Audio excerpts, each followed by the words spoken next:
Sujoy Dasgupta, consultant gynaecologist এবং infertility এবং IVF বিশেষজ্ঞ।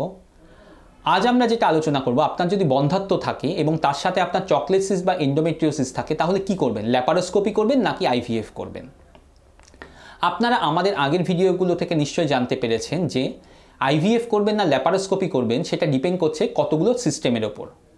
যেমন আপনার বয়স কত, কতদিন আপনি প্রেগনেন্সির জন্য ট্রাই করছেন, আপনার চকলেট সিস্টের সাইজ কত, আপনার কতটা বেশি পেইন হয় পিরিয়ডের সময়, আপনার ওভারিতে এগের সংখ্যা কেমন আছে, অর্থাৎ আপনার এমএইচ কেমন আছে, আপনার ফ্যালোপিয়ান টিউবের কন্ডিশন কেমন আছে এবং আপনার হাজব্যান্ডের স্পার্ম কেমন আছে।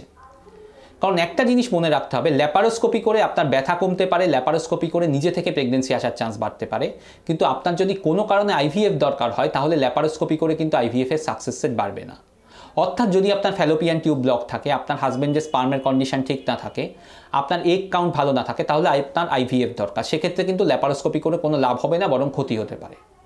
অন্যদিকে এগুলো যদি ভালো থাকে এবং আপনার খুব বেশি ব্যথা হয় তাহলে কিন্তু ল্যাপারোস্কোপি আগে করে দেখা দরকার।